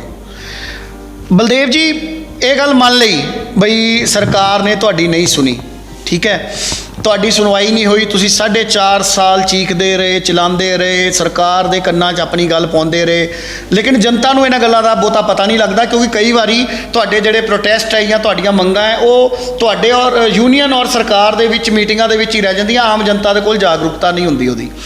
ਪਰ ਇਸ ਵੇਲੇ ਮੌਜੂਦਾ ਤੌਰ 'ਤੇ ਅਗਰ ਆਪਾਂ ਗੱਲ ਕਰੀਏ, ਜਿੱਦਾਂ ਮੈਂ ਪਹਿਲੇ ਦੱਸਿਆ ਵੀ 8,800 ਪਿੰਡਾਂ ਦਾ ਕੰਮ ਨਹੀਂ ਹੋ ਰਿਹਾ। ਅਗਰ ਆਪਾਂ ਪਟਵਾਰੀਆਂ ਦੇ ਨਾਲ, ਰੈਵਨਿਊ ਦੇ ਨਾਲ ਰਿਲੇਟਡ ਕੰਮ ਆਪਾਂ ਦੇਖੀਏ, ਕਿਉਂਕਿ ਰੈਵਨਿਊ ਰਿਕਾਰਡ ਦੇ ਕਸਟੋਡੀਅਨ ਦੇ ਤੌਰ 'ਤੇ ਪਟਵਾਰੀਆਂ ਨੂੰ ਲਿਆ ਜਾਂਦਾ ਹੈਗਾ, ਤੁਹਾਡੇ ਬਗੈਰ ਰੈਵਨਿਊ ਦਾ ਕੰਮ ਜਿਹੜਾ ਉਹ ਬਿਲਕੁਲ ਖਤਮ ਹੋ ਜਾਂਦਾ ਹੈ। ਰੈਵਨਿਊ ਦਾ ਕੰਮ ਜਿਹੜਾ ਹੈ ਔਰ ਇੰਨਾ ਇੰਪੋਰਟੈਂਟ ਹੈ ਵੀ ਅਗਰ ਕਿਤੇ ਵੀ ਉਹਦੇ ਵਿੱਚ ਕੋਈ ਕਮੀ ਰਹਿ ਗਈ ਹੈ ਤੇ ਉਹ ਆਉਣ ਵਾਲੇ ਕਈ ਸਾਲਾਂ ਤੱਕ ਉਹ ਕਮੀ ਜਿਹੜੀ ਆ ਪੂਰੀ ਨਹੀਂ ਕੀਤੀ ਜਾ ਸਕਦੀ। ਪਰ ਇਹਦਾ ਮੇਰਾ ਇੱਕ ਸਵਾਲ ਹੋਰ ਜਿਹੜਾ ਜ਼ਰੂਰੀ ਹੈ ਵੀ ਇਹ ਹੁਣ ਠੀਕ ਹੈ ਤੁਸੀਂ ਕੰਮ ਆਪਣਾ ਅੰਡਰ ਪ੍ਰੋਟੈਸਟ ਬੰਦ ਕੀਤਾ, ਪਰ ਜਿਹੜੀ ਆਮ ਜਨਤਾ ਨੂੰ ਪਰੇਸ਼ਾਨੀ ਹੋ ਰਹੀ ਹੈ ਉਹਦਾ ਕੁਛ ਤੇ ਹੱਲ ਆਪਾਂ ਕੱਢੀਏ, ਕੁਛ ਤੇ ਹੱਲ ਆਪਾਂ ਯੂਨੀਅਨ ਵੱਲੋਂ ਵੀ ਸੋਚਿਆ ਹੋਏਗਾ, ਤੁਸੀਂ ਨੁਮਾਇੰਦੇ ਹੋ ਯੂਨੀਅਨ ਦੇ, ਵੀ ਕਿਆ ਪਹਿਲੀ ਗੱਲ ਤੇ ਮੈਂ ਤੁਹਾਨੂੰ 2 ਗੱਲਾਂ ਪੁੱਛਣਾ ਚਾਹੁੰਦਾ ਵੀ ਜਿਹੜਾ ਆਮ ਜਨਤਾ ਦੀ ਪਰੇਸ਼ਾਨੀ ਹੈ ਕਿਆ ਯੂਨੀਅਨ ਉਹਦੇ ਬਾਰੇ ਕੁਝ ਵਿਚਾਰ ਰੱਖਦੀ ਹੈ, ਪਲੱਸ ਦੂਜਾ ਸਵਾਲ ਇਹ ਹੈ ਵੀ ਕਿਆ ਇਸ ਵੇਲੇ ਮੌਜੂਦਾ ਹਾਲਾਤਾਂ ਦੀ ਗੱਲ ਕਰੀਏ ਤੇ ਸਰਕਾਰ ਦਾ ਯੂਨੀਅਨ ਦੀ ਮੰਗਾਂ ਨੂੰ ਲੈ ਕੇ ਰੁਖ ਕੀ ਹੈ, ਕਿਆ ਸਰਕਾਰ ਮੰਗਾਂ ਨੂੰ ਮੰਨਣ ਨੂੰ ਤਿਆਰ ਹੋ ਗਈ ਹੈ ਜਾਂ ਹਾਲੇ ਵੀ ਲੋਲੀਪੌਪ ਹੀ ਦੇ ਰਹੀ ਹੈ? ਅਮਰ ਜੀ, ਮੈਂ ਤੁਹਾਡੇ ਮਾਧਿਅਮ ਰਾਹੀਂ ਪਹਿਲਾਂ ਤਾਂ ਸਾਰੀ ਸੰਗਤ ਨੂੰ ਇਹ ਦੱਸਣਾ ਚਾਹੁੰਦਾ ਕਿ ਮਹਿਕਮਾ ਮਾਲ ਦਾ ਜੋ ਪਟਵਾਰ ਵਰਗ ਹੈ, ਜੇ ਸਰਕਾਰੀ ਮਹਿਕਮਿਆਂ ਵਿੱਚੋਂ ਗਿਣਿਆ ਜਾਵੇ ਤੇ ਸ਼ਾਇਦ ਪੁਲਿਸ ਤੇ ਮਹਿਕਮਾ ਮਾਲ ਦਾ ਪਟਵਾਰ ਵਰਗ ਜਿਹੜਾ ਹੈ ਇਹ ਸਭ ਤੋਂ ਪੁਰਾਣੇ ਮਹਿਕਮੇ ਆ ਔਰ ਬਹੁਤ ਵਧੀਆ ਤਰੀਕੇ ਨਾਲ ਇਹਨਾਂ ਦਾ ਕੰਮਕਾਜ ਚੱਲਦਾ ਰਿਹਾ। ਔਰ ਲੋਕ ਵੀ ਸਰਕਾਰਾਂ ਵੀ ਜਦੋਂ ਕਿਸੇ ਕੰਮ ਲਈ ਇਸ ਵਰਗ ਨੂੰ ਵਰਤਣਾ ਹੁੰਦਾ ਤੇ ਇਹ ਸਰਕਾਰ ਦੀ ਰੀੜ੍ਹ ਦੀ ਹੱਡੀ ਹੈ ਕਹਿ ਕੇ ਇਹਨੂੰ ਸੰਗਿਆ ਦਿੰਦੇ ਨੇ। ਪਰ ਜਦੋਂ ਕਿਤੇ ਮੰਗਾਂ ਦੀ ਗੱਲ ਆਉਂਦੀ ਹੈ ਤੇ ਮੰਗਾਂ ਵੇਲੇ ਟਾਲਮ ਟੋਲ ਦੀ ਨੀਤੀ ਚੱਲਦੀ ਹੈ। ਅੱਜ ਦੇ ਸਮੇਂ ਵਿੱਚ ਬਹੁਤ ਸਾਰੇ ਕੰਮ ਐਸੇ ਆ ਜਿਹੜੇ ਲੋਕਾਂ ਦੀ ਸਹੂਲਤਾਂ ਲਈ ਬਹੁਤ ਜ਼ਰੂਰੀ ਨੇ। ਰਿਕਾਰਡ ਮੇਨਟੇਨ ਕਰਨਾ, ਰਿਕਾਰਡ ਸੰਭਾਲਣਾ ਇੱਕ ਅਲੱਗ ਕੰਮ ਹੈ। ਸੋਸ਼ਲ ਵੈਲਫੇਅਰ ਦੇ ਕੰਮ ਇੰਨੇ ਕੁ ਜ਼ਿਆਦਾ ਨੇ ਜਿਨ੍ਹਾਂ ਵਿੱਚ ਪਰਿਵਾਰ ਵਰਗ ਨੂੰ ਹਿੱਸਾ ਪਾਉਣਾ ਪੈਂਦਾ ਹੈ, ਜਿਵੇਂ ਕਿ ਰੈਜ਼ੀਡੈਂਸ਼ੀਅਲ ਸਰਟੀਫਿਕੇਟ, SC ਸਰਟੀਫਿਕੇਟ, ਸ਼ਗਨ ਸਕੀਮਾਂ ਸਰਟੀਫਿਕੇਟ। ਇਹ ਪਰਿਵਾਰ ਵਰਗ ਨੇ ਇਹਨਾਂ ਕੰਮਾਂ ਨੂੰ ਬੰਦ ਨਹੀਂ ਕੀਤਾ ਤਾਂ ਕਿ ਆਮ ਲੋਕਾਂ ਦੀਆਂ ਪਰੇਸ਼ਾਨੀਆਂ ਨਾ ਵੱਧ ਸਕਣ। ਬਾਕੀ ਰਿਕਾਰਡ ਮਾਲ ਦੀ ਸਾਂਭ ਸੰਭਾਲ ਜਿਹੜੀ ਹੈ ਉਹਨਾਂ ਨੂੰ ਤਾਰੇ ਲਾ ਕੇ ਰੱਖਿਆ। ਆਪਣੇ ਆਪਣੇ ਹਲਕਿਆਂ ਦਾ ਕੰਮ ਸੁਚੱਜੇ ਤਰੀਕੇ ਨਾਲ ਕਰ ਰਹੇ ਨੇ, ਕਿਉਂਕਿ ਜੇ ਵੇਖਿਆ ਜਾਵੇ ਤਾਂ ਪਟਵਾਰੀ ਦਾ ਕੰਮ ਇੰਨਾ ਕੁ ਬਰੋਡ ਸਪੈਕਟਰਮ ਹੈ ਪਟਵਾਰੀ ਦੇ ਕੰਮ ਦਾ, ਰਿਕਾਰਡ ਮੇਨਟੇਨੈਂਸ ਦਾ। ਪਟਵਾਰੀ ਨੇ ਹਰ 6 ਮਹੀਨੇ ਬਾਅਦ ਇੱਕ ਇਕੱਲੇ ਪਿੰਡ ਦਾ ਰਿਕਾਰਡ, ਫਸਲ ਦਾ ਰਿਕਾਰਡ ਕਰਨਾ। ਉਹਦੇ ਬਾਅਦ ਹਰ ਸਾਲ ਕਿਸੇ ਨਾ ਕਿਸੇ ਪਿੰਡ ਦਾ ਮਲਕੀਅਤੀ ਰਿਕਾਰਡ, ਜਮ੍ਹਾਂਬੰਦੀ ਜਿਹਨੂੰ ਕਹਿੰਦੇ ਆ, ਤਿਆਰ ਕਰਨਾ। ਰਿਕਾਰਡ ਨੂੰ ਅਪ ਟੂ ਡੇਟ ਰੱਖਣ ਲਈ ਉਹਨੇ ਐਫਰਟਸ ਕਰਨੇ, ਜਿਵੇਂ ਕਿ ਇੰਤਕਾਲ ਵਗੈਰਾ ਦਰਜ ਕਰਨੇ। ਸਮੱਸਿਆ ਹੁਣ ਇਹ ਹੋ ਗਈ ਕਿ ਇੱਕ ਪਟਵਾਰੀ ਨੂੰ 4-4, 5-5 ਹਲਕਿਆਂ ਦਾ ਕੰਮ ਕਰਨਾ ਪੈ ਰਿਹਾ, ਜਦ ਕਿ ਤਨਖਾਹ ਉਹ ਇੱਕ ਹਲਕੇ ਦੀ ਲੈ ਰਿਹਾ। ਔਰ ਅੱਜ ਦੇ ਸਮੇਂ ਦੇ ਨਾਲ, ਆਬਾਦੀ ਦੇ ਵਾਧੇ ਨਾਲ ਕੰਮ ਵੀ ਵਧਿਆ। ਜਿੱਥੇ ਸਰਕਾਰ ਨੂੰ ਹੋਰ ਪਟਵਾਰੀ ਭਰਤੀ ਕਰਕੇ ਨਵੇਂ ਸਰਕਲ ਕ੍ਰੀਏਟ ਕਰਕੇ ਟੋਟਲ ਪਟਵਾਰੀਆਂ ਦੀ ਗਿਣਤੀ ਵਧਾਉਣੀ ਚਾਹੀਦੀ ਸੀ, ਉੱਥੇ ਜਿਹੜੇ ਖਾਲੀ ਸਰਕਲ ਪਏ ਆ ਉਹਨਾਂ ਨੂੰ ਭਰਨ ਲਈ ਵੀ ਇਹਨਾਂ ਨੇ ਕੋਈ ਚਾਰਾਜੋਈ ਨਹੀਂ ਕੀਤੀ। ਔਰ ਸਭ ਤੋਂ ਪਹਿਲਾਂ ਤਾਂ ਸਰਕਾਰ ਨੂੰ ਇਹ ਚਾਹੀਦਾ ਕਿ ਇਹ ਖਾਲੀ ਸਰਕਲ ਭਰੇ ਜਾਣ, ਕਿਉਂਕਿ ਇੱਕ ਪਟਵਾਰੀ ਨੂੰ ਤਿਆਰ ਕਰਨ ਲਈ 2 ਸਾਲ ਦਾ ਸਮਾਂ ਲੱਗਦਾ। ਔਰ ਜਦੋਂ ਇਹ ਭਰਤੀ ਦੀ ਇੱਕ ਪ੍ਰਪੋਜ਼ਲ ਬਣਾਉਂਦੇ ਆ, ਉਹਦੇ ਵਿੱਚ ਵੀ ਪਹਿਲਾਂ ਘੱਟ ਗਿਣਤੀ ਰੱਖ ਕੇ ਭਰਤੀ ਕਰਦੇ ਆ। ਉਦੋਂ ਗਾਂ ਹਰ ਸਾਲ ਐਵਰੇਜ ਹਰ ਸਾਲ ਪੰਜਾਬ ਵਿੱਚ 400 ਤੋਂ 500 ਸਰਕਲ ਜਿਹੜਾ ਖਾਲੀ ਹੋ ਰਿਹਾ, ਉਹਦੇ ਲਈ ਕੋਈ ਇਹ ਗਾਂ ਜਿਹੜੀ ਆ ਇਹਨਾਂ ਦੀ ਕੋਈ ਤਜਵੀਜ਼ ਨਹੀਂ ਆਉਂਦੀ।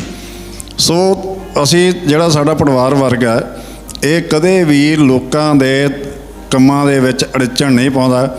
ਜਦੋਂ ਹੁਣ ਜੋ ਸਮਾਂ ਆ ਰਿਹਾ, ਬਰਸਾਤ ਦਾ ਸਮਾਂ, ਖਾਸ ਕਰਕੇ ਜਲੰਧਰ ਦੇ ਦੱਖਣ ਵਾਲੇ ਪਾਸੇ ਸਾਰੇ ਜ਼ਿਲ੍ਹੇ ਦੇ ਦੁਆਲੇ ਦਰਿਆ ਸਤਲੁਜ, ਜਲੰਧਰ ਤਹਿਸੀਲ ਵਿੱਚ ਵਹੀਂ, ਇਹਦੇ ਵਿੱਚ ਹੜ੍ਹ ਮਾਰ ਹੁੰਦੀ ਆ। ਔਰ ਪਟਵਾਰੀਆਂ ਨੂੰ ਇਸ ਹੜ੍ਹ ਦੇ ਦੌਰਾਨ ਬਹੁਤ ਜ਼ਿਆਦਾ ਮਿਹਨਤ ਕਰਨੀ ਪੈਂਦੀ ਆ। ਉਹ ਕਰਦੇ ਵੀ ਨੇ, ਪਰ ਸਰਕਾਰ ਨਾਲ ਸਾਡਾ ਟਕਰਾਅ ਇਸ ਗੱਲ ਦਾ ਹੀ ਆ ਕਿ ਹੋਰ ਭਰਤੀ ਕਰੋ ਤਾਂ ਕਿ ਹਰੇਕ ਵਿਅਕਤੀ 'ਤੇ ਜਿਹੜਾ ਲੋਡ ਹੈ ਉਹ ਘਟੇ। ਸਰਕਾਰ ਵੱਖ-ਵੱਖ ਮਹਿਕਮੇ ਵਿੱਚ ਭਰਤੀ ਕੀਤੀ, ਔਰ ਇਸ ਮਹਿਕਮੇ ਵਿੱਚ ਵੀ ਜਿਹੜੀ ਭਰਤੀ ਕੀਤੀ ਉਹਦੇ ਵਿੱਚੋਂ ਵੀ ਬਹੁਤ ਸਾਰੀਆਂ ਹਲਕੇ ਖਾਲੀ ਹੋ ਗਏ। ਜਿਵੇਂ ਕਿ ਸਾਡੇ ਸੀਨੀਅਰ ਆਗੂ ਕੰਡਾ ਜੀ ਨੇ ਦੱਸਿਆ, ਜਗਜੀਤ ਜੀ ਨੇ ਦੱਸਿਆ ਕਿ ਇਸ ਵੇਲੇ 30 ਤੋਂ 40% ਪਟਵਾਰੀ ਕੰਮ ਕਰ ਰਿਹਾ, ਬਾਕੀ 60-70% ਜਿਹੜੇ ਸਰਕਲ ਸਾਡੇ ਖਾਲੀ ਪਏ ਨੇ। ਔਰ ਇਹ ਕਿਵੇਂ ਆਪਾਂ ਐਕਸਪੈਕਟ ਕਰ ਸਕਦੇ ਹਾਂ ਕਿ ਇੱਕ ਡਿਪਾਰਟਮੈਂਟ ਜੋ ਆ ਉਹ ਸਿਰਫ 30-35% ਦੀ ਸਟਰੈਂਥ ਨਾਲ ਉਹ ਆਪਣੇ ਕੰਮ ਨੂੰ ਪੂਰਾ ਚਲਾ ਸਕਦਾ। ਸਰਕਾਰ ਨਾਲ ਜਿਹੜੀਆਂ ਸਾਡੀਆਂ ਗੱਲਾਂ ਚੱਲਦੀਆਂ ਨੇ ਉਹਦੇ ਵਿੱਚ ਮੰਤਰੀਆਂ ਨਾਲ, ਅਫਸਰਾਂ ਨਾਲ ਮੁਲਾਕਾਤਾਂ ਹੁੰਦੀਆਂ ਨੇ, ਪਰ ਉਹ ਬੇਸਿਕਲੀ ਉੱਥੇ ਟੇਬਲ 'ਤੇ ਸਾਡੀ ਪ੍ਰਿੰਸੀਪਲੀ ਡਿਮਾਂਡਸ ਕਹਿੰਦਾ ਤੁਹਾਡੀਆਂ ਪ੍ਰਿੰਸੀਪਲੀ ਡਿਮਾਂਡ ਸਹੀ ਨੇ, ਪਰ ਜਦੋਂ ਨੋਟੀਫਿਕੇਸ਼ਨ 'ਤੇ ਆ ਕੇ ਗੱਲ ਉਹ ਰੁਕ ਜਾਂਦੀ ਹੈ। ਇਸ ਕਰਕੇ ਸਾਨੂੰ ਲੋਕਾਂ ਦੇ ਨਾਲ ਸਹਿਮਤੀ ਆ। ਲੋਕਾਂ ਦੇ ਜਿਹੜੇ ਜ਼ਰੂਰੀ ਕੰਮ ਨੇ ਉਹਨਾਂ ਲਈ ਪਟਵਾਰੀ ਵਰਗ ਜਿਹੜਾ ਉਹ ਕੰਮ ਕਰੀ ਜਾ ਰਿਹਾ, ਕਦੇ ਅੜਿੱਕਾ ਨਹੀਂ ਪਾਇਆ। ਅਤੇ ਅਗਾਂਹ ਵੀ ਸਾਡੇ ਜੋ ਅਸੀਂ ਚਾਹੇ ਦੂਸਰਾ ਜਿਵੇਂ ਮਰਜ਼ੀ ਆ, ਸਾਡੇ ਸਾਥੀਆਂ ਨੂੰ ਸਾਡੀ ਇਹੀ ਅਪੀਲ ਹੁੰਦੀ ਆ ਕਿ ਆਮ ਪਬਲਿਕ ਦੇ ਕੰਮਾਂ ਵਿੱਚ ਕੋਈ ਅੜਚਣ ਨਾ ਪਾਈ ਜਾਵੇ। ਅਤੇ ਜੋ ਸਰਕਾਰ ਦੇ ਨਾਲ ਜਿਹੜੇ ਸਾਡੇ ਕੰਮ ਨੇ ਸਿੱਧੇ ਰੈਵਨਿਊ ਰਿਕਾਰਡ ਮੇਨਟੇਨ ਕਰਨ ਦੇ ਉਹਦੇ ਵਿੱਚ ਅਸੀਂ ਜ਼ਰੂਰ ਸਾਡੇ ਪਟਵਾਰੀ ਸਾਥੀਆਂ ਨੇ ਉਹ ਵਾਧੂ ਹਲਕਿਆਂ ਦਾ ਕੰਮ ਬੰਦ ਕੀਤਾ। ਉਹਦਾ ਕੋਈ ਮਿਹਨਤਾਨਾ ਨਹੀਂ ਅਸੀਂ ਮੰਗਦੇ, ਅਸੀਂ ਤਾਂ ਇਹ ਮੰਗਦੇ ਹਾਂ ਕਿ ਨਵੇਂ ਭਰਤੀ ਹੋਵੇ। ਇਹ ਮੰਗ ਸਾਡੇ ਨਾਲੋਂ ਆਮ ਲੋਕਾਂ ਦੀ ਇਹ ਮੰਗ ਜ਼ਿਆਦਾ ਆ। ਅੱਜ ਦੇ ਸਮੇਂ 'ਚ 2800 ਜੇ ਪਟਵਾਰੀ ਭਰਤੀ ਹੁੰਦਾ ਤੇ ਦੇਖੋ ਕਿੰਨੀ ਯੂਥ ਨੂੰ ਉਹਦਾ ਬੈਨੀਫਿਟ ਹੁੰਦਾ। ਇਹ ਤਾਂ ਸਾਡੀ ਜਿਹੜੀ ਆ ਲੋਕ ਹਿੱਤ ਦੀ ਮੰਗ ਹੈ ਕਿ ਪਟਵਾਰੀਆਂ ਦੀ ਜਿਹੜੀ ਆ ਉਹ ਭਰਤੀ ਕਰੋ। ਇਹ ਲੋਕ ਹਿੱਤ ਵਾਸਤੇ ਵੀ ਅਸੀਂ ਸਾਡੀ ਇਹ ਜਿਹੜੀ ਆ ਸੰਘਰਸ਼ ਕੰਮ ਬੰਦ ਕਰਨ ਦਾ ਇਹ ਲੋਕ ਹਿੱਤ ਵਾਸਤੇ ਵੀ ਆ। ਇਹਨਾਂ ਕਹਿੰਦਾ ਸ਼ੁਕਰੀਆ ਜੀ। ਬਹੁਤ ਬਹੁਤ ਸ਼ੁਕਰੀਆ ਬਲਦੇਵ ਜੀ। ਮੇਰਾ ਅਗਲਾ ਸਵਾਲ ਜਿਹੜਾ ਨਾ ਬੂਟਾ ਸਿੰਘ ਜੀ ਦੇ ਕੋਲੋਂ ਹੈਗਾ।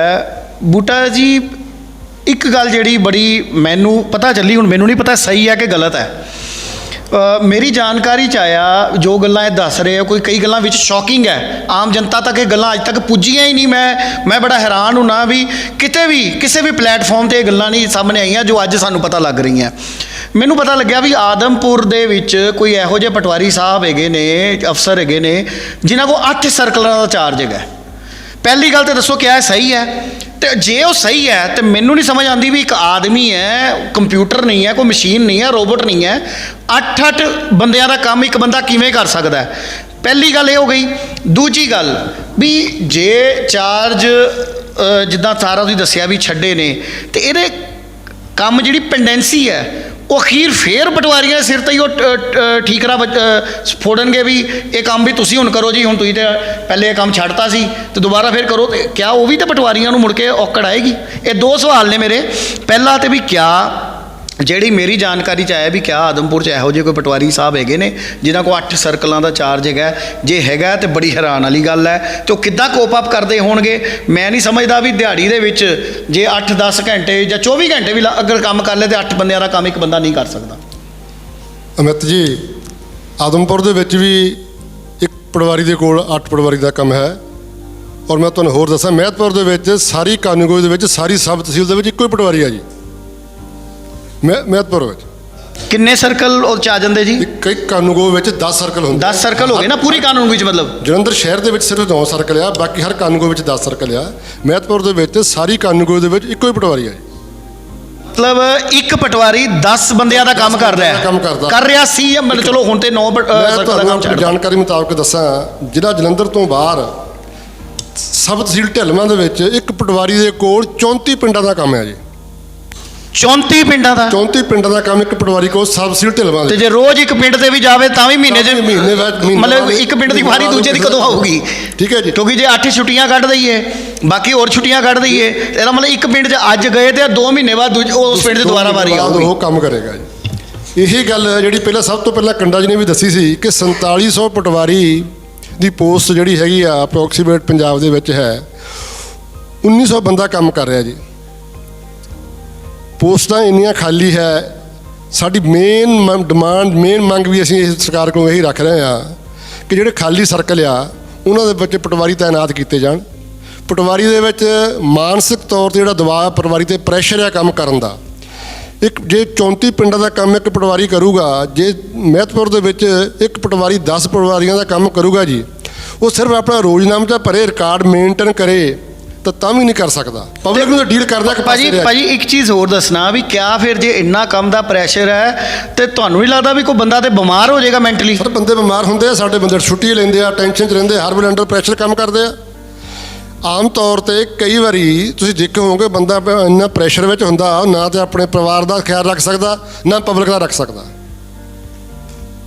ਜਦੋਂ ਤੁਸੀਂ ਰਿਲੈਕਸ ਹੋਵੋਗੇ ਤਾਂ ਤੁਹਾਡੀ ਕੰਮ ਦੀ ਸਪੀਡ ਵੀ ਵੱਧ ਜਾਂਦੀ ਆ। ਅੰਡਰ ਪ੍ਰੈਸ਼ਰ ਤਾਂ ਕੰਮ ਹੀ ਨਹੀਂ ਹੁੰਦਾ ਕਿਸੇ ਕੋਲੋਂ ਵੀ ਜੀ। ਜੇ ਇੱਕ ਬੰਦਾ 10 ਪਟਵਾਰੀਆਂ ਦਾ ਕੰਮ ਕਰਦਾ ਜੀ, ਸਿਰਫ ਆਪਣਾ ਰਿਕਾਰਡ ਮੇਨਟੇਨ ਕਰੇ ਤਾਂ ਰਿਕਾਰਡ ਵੀ ਮੇਨਟੇਨ ਨਹੀਂ ਕਰ ਸਕਦਾ। ਪਬਲਿਕ ਦਾ ਕੰਮ ਕਿਵੇਂ ਕਰੂਗਾ ਜੀ? ਜੇ ਪਬਲਿਕ ਦਾ ਕੰਮ ਕਰੂਗਾ ਉਹ ਬੰਦਾ 8 ਘੰਟੇ ਦੀ ਡਿਊਟੀ ਆ, 8 ਘੰਟੇ ਦੇ 14 ਘੰਟੇ ਸਾਡੇ ਪਟਵਾਰੀ ਕੰਮ ਕਰਦੇ ਆ ਜੀ।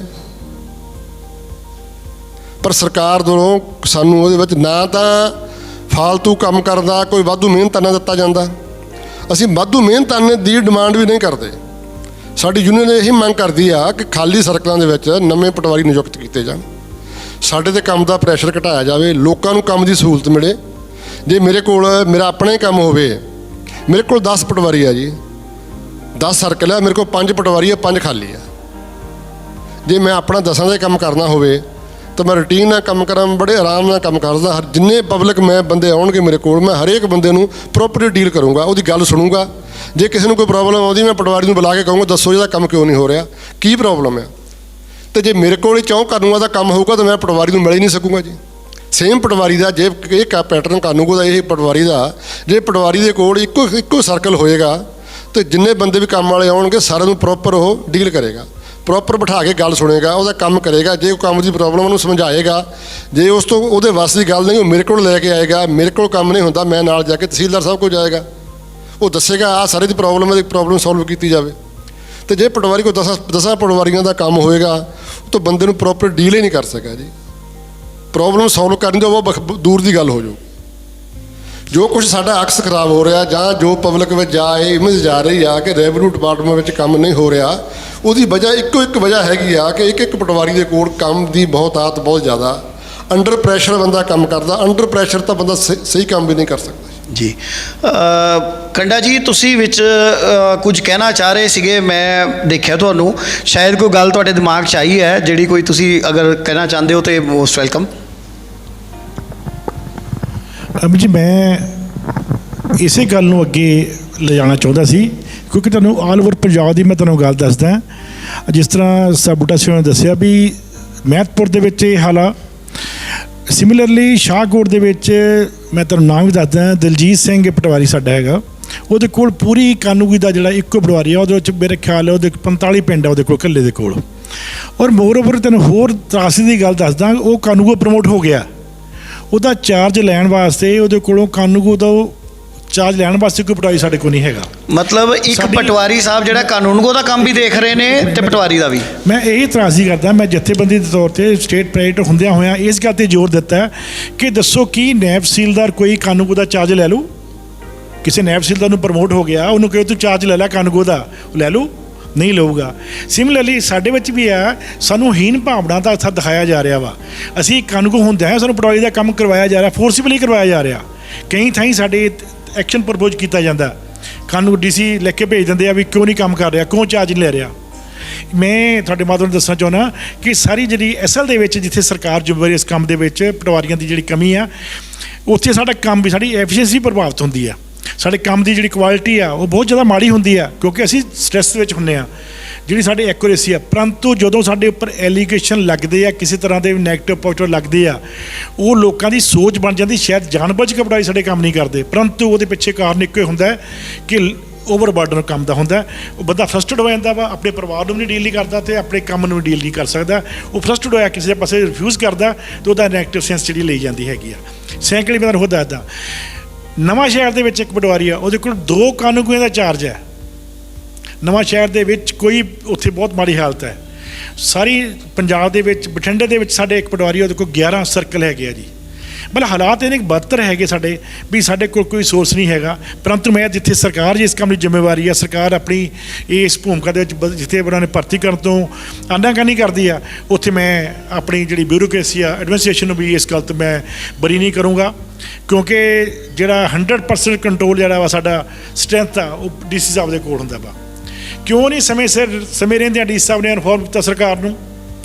ਜਿੰਨੀਆਂ ਪਾਲਿਸੀਜ਼ ਹੈਗੀਆਂ ਸਰਕਾਰ ਦੀਆਂ ਲਾਗੂ ਕਰਦੀ DC। ਮਤਲਬ ਸਾਰੇ ਆਪਾਂ ਅਗਰ ਪੂਰੇ ਪੰਜਾਬ ਦੀ ਗੱਲ ਕਰੀਏ ਤੇ ਹਰ ਜ਼ਿਲ੍ਹੇ ਦੇ DC ਵੱਲੋਂ ਕਿਤੇ ਨਾ ਕਿਤੇ ਤੁਹਾਡਾ ਕਹਿਣਾ ਵੀ ਕੁਤਾਹੀ ਵਰਤੀ ਜਾਂਦੀ ਹੈ ਕਿਸੇ ਨਾ। ਦੇਖੋ, ਅਗਰ ਅੱਜ ਆਪਾਂ ਗੱਲ ਕਰੀਏ, ਇਕੱਲੇ ਜਲੰਧਰ ਦੀ ਗੱਲ ਨਹੀਂ ਆਪਾਂ ਕਰ ਰਹੇ, ਅਗਰ ਆਪਾਂ ਟਾਕ ਜਲੰਧਰ 'ਚ ਕਰ ਰਹੇ ਹਾਂ, ਆਪਾਂ ਪੂਰੇ ਪੰਜਾਬ ਦਾ ਵਿਸ਼ੇ ਹੈ। ਬਿਲਕੁਲ ਇਹ ਗੱਲ ਹੈ। ਜਦੋਂ ਸਾਨੂੰ ਪਤਾ ਲੱਗਦਾ DC ਕੋਲ ਮੀਟਿੰਗਾਂ ਹੁੰਦੀਆਂ, DC ਕੋਲ ਥੱਲੇ ਰਿਪੋਰਟਾਂ ਆਉਂਦੀਆਂ ਵਾ ਵੀ ਸਾਡੀ ਤਹਿਸੀਲ 'ਚੋਂ, ਕਿਉਂਕਿ ਜਿਹੜੇ ਵੀ ਸਾਡੇ ਪਟਵਾਰੀ ਰਿਟਾਇਰ ਹੁੰਦੇ ਆ, ਕਾਨੂੰਗੋ ਰਿਟਾਇਰ ਹੁੰਦੇ ਆ, ਉਹਨਾਂ ਦੀ ਲਿਸਟ ਸਾਰੀ DC ਆਫਿਸ ਵਿੱਚੋਂ ਹੀ ਜਾਂਦੀ ਹੈ ਵੀ ਇਸ ਤਹਿਸੀਲ ਵਿੱਚੋਂ ਇਹ 60% ਜਿਹੜੇ ਇਸ ਜਦੋਂ ਰਿਟਾਇਰ ਹੋ ਜਾਣੇ ਹੈਗੇ ਆ। ਤਰਾਸਦੀ ਸਾਡੀ ਇੰਨੀ ਹੈ ਜੀ, ਸਾਨੂੰ ਸਾਡਾ ਸ਼ੋਸ਼ਣ ਕੀਤਾ ਜਾ ਰਿਹਾ ਵਾ। 10,000 ਰੁਪਇਆ ਸਾਨੂੰ ਸਾਡੇ ਨਵੇਂ ਪਟਵਾਰੀ ਨੂੰ 10,000 ਤਨਖਾਹ ਮਿਲਦੀ ਹੈਗੀ ਆ। ਤੁਸੀਂ ਇਮੈਜਿਨ ਕਰੋ 10,000 ਰੁਪਏ ਨਾਲ ਗੁਜ਼ਾਰਾ ਹੋ ਸਕਦਾ? ਔਰ ਦੂਜਾ ਉਹਦੇ 'ਚ ਹੋਰ ਵੱਡਾ ਇੱਕ ਤਰਾਸਦੀ ਕੀ ਆ, ਉਹਦਾ ਪ੍ਰੋਬੇਸ਼ਨ ਪੀਰੀਅਡ ਜਿਹੜਾ ਵਾ 5 ਸਾਲ ਦਾ। ਸਾਡੀ ਡਿਮਾਂਡ ਹੀ ਇਹ ਵੱਡੀ ਸਾਡੀ ਕੀਤੀ ਹੈ ਵੀ ਜਿਹੜਾ ਸਾਡਾ, ਕਿਉਂਕਿ ਜਦੋਂ ਪਟਵਾਰੀ ਸਿਲੈਕਟ ਹੁੰਦਾ ਵਾ, ਪਟਵਾਰੀ ਦੇ ਸਿਲੈਕਟ ਹੋਣ ਦੇ ਨਾਲ ਉਹਦਾ 1.5 ਸਾਲ ਦਾ ਟੈਨਿਓਰ ਹੁੰਦਾ ਸਾਡਾ, ਜਿਹੜਾ ਉੱਥੇ ਸਾਲ ਦਾ ਉਹਦਾ ਉਹ ਕੋਰਸ ਕਰਦਾ ਵਾ, ਪਲੱਸ 6 ਮਹੀਨੇ ਉਹਦੀ ਟ੍ਰੇਨਿੰਗ ਲੱਗਦੀ ਹੈਗੀ ਆ। ਸਾਡੀ ਜਥੇਬੰਦੀ ਦੀ ਡਿਮਾਂਡ ਇਹ ਆ ਵੀ ਉਹਦਾ ਜਿਹੜਾ ਆਪਣਾ ਟਰਨਓਵਰ ਹੈਗਾ, ਉਹ ਟਰਨਓਵਰ ਵੀ ਸਾਡਾ ਪ੍ਰੋਬੇਸ਼ਨ ਪੀਰੀਅਡ ਦੇ ਵਿੱਚ ਕੀਤਾ ਜਾਵੇ। 1.5 ਸਾਲ ਦਾ ਜਿਹੜਾ ਸਮਾਂ ਹੈ ਉਹ ਵੀ ਉਹਦੇ 'ਚ ਗਿਣਿਆ ਜਾਵੇ। ਕੀਤਾ ਜਾਵੇ।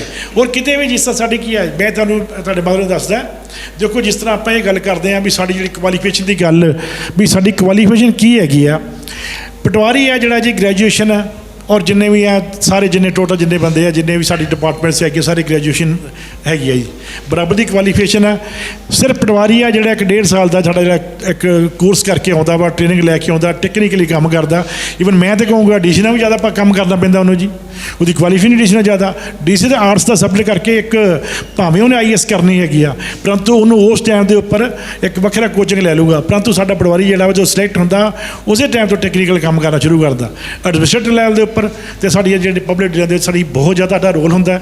ਮੈਂ ਤੁਹਾਨੂੰ ਹੋਰ ਕਲੀਅਰ ਕਰਦਾ ਜੀ ਗੱਲ, ਕੋਵਿਡ ਦੇ ਵਿੱਚ ਸਾਡੇ ਪਰਿਵਾਰੀ ਜਿਹੜੇ ਹੈਗੇ ਮੇਨ ਫਰੰਟ 'ਤੇ ਹੋ ਕੇ ਲੜੇ ਆ, ਜਿੱਥੇ ਸਾਡੀ ਸਰਕਾਰ ਨੇ ਜਾਂ ਸਾਡੇ ਪਰਿਵਾਰ ਦੇ ਮੈਂਬਰਾਂ ਨੇ ਉਹਨਾਂ ਦਾ ਸੰਸਕਾਰ, ਡੈੱਡ ਬੋਡੀ ਦਾ ਸੰਸਕਾਰ ਕਰਨਾ ਬੰਦ ਕਰਤਾ ਸੀਗਾ, ਸਾਡੇ ਪਰਿਵਾਰੀਆਂ ਨੇ ਆਪ ਸੰਸਕਾਰ ਕੀਤਾ ਜਾ ਕੇ ਉੱਥੇ। ਖੰਡਾ ਜੀ ਇਹ ਗੱਲ ਤੇ ਮੈਂ ਵੀ ਔਨ ਰਿਕਾਰਡ ਕਹਿਣਾ ਚਾਹੁੰਦਾ ਵੀ ਭਾਵੇਂ ਜਿੱਦਾਂ ਗੱਲ ਤੁਸੀਂ ਕਹੀ ਇਲਜ਼ਾਮ ਲੱਗਦੇ ਉਹਦੇ, ਉਹ ਮੇਰਾ ਇੱਕ ਕੁਐਸਚਨ ਹੈਗਾ, ਮੈਂ ਉੱਤੇ ਵੀ ਆਉਣਾ ਹੈ ਕਿਉਂਕਿ ਇਹ ਮਾਈਂਡ ਨਹੀਂ ਕਰਨਾ। ਮੇਰੇ ਸਾਰੇ ਬੜੇ ਹੀ ਆਦਰਨੀय ਰਿਸਪੈਕਟਡ ਮੇਰੇ ਅਹੁਦੇਦਾਰ ਮੇਰੇ ਭਰਾ ਬੈਠੇ ਨੇ, ਆਪਾਂ ਉਸ ਗੱਲ ਤੇ ਵੀ ਆਵਾਂਗੇ ਵੀ ਜਿਹੜੀ ਨੈਗੇਟਿਵਿਟੀ ਦੀ ਗੱਲ ਤੁਸੀਂ ਕਹੀ, ਕਿਉਂਕਿ ਉਹ ਗੱਲ ਵੀ ਜਨਤਾ ਦੇ ਸਾਹਮਣੇ ਆਉਣੀ ਜ਼ਰੂਰੀ ਹੈ। ਲੇਕਿਨ ਇੱਕ ਚੀਜ਼ ਮੈਂ ਔਨ ਰਿਕਾਰਡ ਇਹ ਗੱਲ ਕਹੂੰਗਾ ਵੀ ਵਾਕਈ ਜਿਹੜੇ ਸੰਸਕਾਰਾਂ ਨੂੰ ਲੈ ਕੇ ਜਦੋਂ ਆਪਾਂ ਪਹਿਲੀ ਵੇਵ ਆਈ ਸੀਗੀ, ਜਦੋਂ ਕਰਫਿਊ ਲੱਗੇ ਸੀਗੇ, ਬਹੁਤ ਸਾਰੇ ਦੋਸਤੋ ਮੈਂ ਦੱਸਣਾ ਚਾਹੂੰਗਾ ਵੀ ਲੋਕਾਂ ਦੇ ਇੱਦਾਂ ਦੇ ਮਤਲਬ ਡੈਥਸ ਹੋਈਆਂ ਜਿਹਦੇ 'ਚ ਉਹਨਾਂ ਦੇ ਮਾਂ ਦੀ ਡੈਥ ਹੋਈ, ਪਿਓ ਦੀ ਡੈਥ ਹੋਈ, ਤੇ ਸਗੇ ਪੁੱਤਰਾਂ ਨੇ, ਧੀਆਂ ਨੇ ਉਸ ਸਰੀਰ ਨੂੰ ਆਪਣਾ ਲੈਣ ਤੋਂ ਇਨਕਾਰ ਕਰ ਦਿੱਤਾ, ਡੈੱਡ ਬੋਡੀ ਨੂੰ। ਉਹਦਾ ਸੰਸਕਾਰ ਜਿਹੜਾ ਹੈਗਾ ਵੈ ਬਹੁਤ ਸਾਰੇ ਪਟਵਾਰੀਆਂ ਦੀ ਡਿਊਟੀ ਲੱਗੀ, ਉਹ ਆਪਣੀ ਜ਼ਿੰਦਗੀ ਨੂੰ ਦਾਅ 'ਤੇ ਲਾ ਕੇ ਉਹਨਾਂ ਨੇ ਦਾਹ ਸੰਸਕਾਰ ਕੀਤਾ, ਅੰਤਿਮ ਸੰਸਕਾਰ ਕੀਤਾ, ਜਿਹੜਾ ਕਿ ਕਿਸੇ ਪਰਿਵਾਰ ਦੇ ਸਦੱਸਿਆ ਦਾ ਜਿਹੜਾ ਨੇੜਤਮ ਸਦੱਸਿਆ ਉਹਦਾ ਡਿਊਟੀ ਸੀ ਉਹ ਕੀਤਾ। ਮੈਂ ਇਸ ਗੱਲ ਤੋਂ ਕੋਈ ਡਿਨਾਈ ਨਹੀਂ ਕਰਦਾ, ਪਰ ਕੰਡਾ ਜੀ ਮੇਰੀ ਇੱਕ ਚੀਜ਼ ਹੈ, ਸਵਾਲ ਜਿਹੜਾ ਹੈਗਾ ਰਹਿ ਜਾਣਾ ਕਿਉਂਕਿ ਸਮੇਂ ਦੀ ਵੀ ਘਾਟ ਹੈ, ਅਸੀਂ ਪ੍ਰੋਗਰਾਮ ਨੂੰ ਸਮ ਅਪ ਵੀ ਕਰਨਾ ਹੈਗਾ। ਇੱਕ ਜਿਹੜਾ ਕੱਲ ਇਨਸੀਡੈਂਟ ਹੋਇਆ ਮਾਨਸਾ ਦੇ ਵਿਖੇ, DC ਮਾਨਸਾ ਦੇ ਖਿਲਾਫ ਜਦੋਂ ਤੁਹਾਡੀ ਪੂਰੀ ਜਥੇਬੰਦੀਆਂ ਇਕਜੁੱਟ ਹੋਈਆਂ, ਉੱਥੇ ਤਸ਼ੱਦਦ ਵੀ ਝੇਲਣੀ ਪਈ, ਆਪਣਾ ਕੁਝ ਪਟਵਾਰੀਆਂ ਨੂੰ ਸੱਟਾਂ ਵੀ ਲੱਗੀਆਂ, ਕੁਝ ਪਟਵਾਰੀਆਂ ਨੂੰ ਪਹਿਲੇ ਨੋਟਿਸ ਜਾਰੀ ਕੀਤੇ ਗਏ, ਆਹੀ ਜਿਹੜੇ ਤੁਸੀਂ ਵਿਰੋਧ ਚੱਲਦਾ ਸੀ ਉਹਨੂੰ ਲੈ ਕੇ। ਅਗਰ ਅੱਜ ਅਸੀਂ ਉਸ ਟੌਪਿਕ ਦੇ ਉੱਪਰ 2 ਮਿੰਟ ਗੱਲ ਨਾ ਕਰੀਏ ਤਾਂ ਸ਼ਾਇਦ ਅੱਜ ਦੀ ਜਿਹੜੀ ਡਿਬੇਟ ਆ ਉਹ ਵੀ ਅਧੂਰੀ ਹੋਏਗੀ। ਮੈਂ ਚਾਹਾਂਗਾ ਵੀ ਤੁਹਾਡੇ 'ਚੋਂ ਕੋਈ ਵੀ ਸੱਜਣ ਤੁਸੀਂ ਜਿਹੜਾ ਉਸ ਟੌਪਿਕ ਦੇ ਬਾਰੇ ਸਾਡੇ ਦਰਸ਼ਕਾਂ ਨੂੰ ਦੱਸਣਾ ਚਾਹੁੰਦਾ ਹੈ ਵੀ ਇਹ ਕੱਲ ਮੁੱਦਾ ਹੋਇਆ ਕੀ, ਤੇ ਕਿਆ ਜਿਹੜਾ ਹੁਣ ਰਾਜੀਨਾਮਾ ਹੋ ਗਿਆ ਵੀ ਉਹ ਤੁਹਾਨੂੰ ਉੱਤੋਂ ਸਾਰੀ ਯੂਨੀਅਨ ਜਥੇਬੰਦੀ ਸੰਤੁਸ਼ਟ ਹੈ? ਅਮਿਤ ਦੇ ਵਿੱਚ ਜਿਹੜੀ ਮਾਨਸਾ ਦੀ ਗੱਲ ਹੋਈ ਹੈ, DC ਮਾਨਸਾ ਆਪਣੇ ਰਿਸਪੈਕਟਿਵ ਮਹਿੰਦਰਪਾਲ ਜੀ ਲੱਗੇ ਹੋਏ ਆ, ਆਪਣੇ ਇੱਥੇ ਲੋਕਲ SDM ਵੀ ਰਹੇ ਇੱਥੇ, ਪਰ ਉੱਥੇ ਉਹਨਾਂ ਦਾ ਰਵੱਈਆ ਹਮੇਸ਼ਾ ਨੈਗੇਟਿਵ ਰਿਹਾ।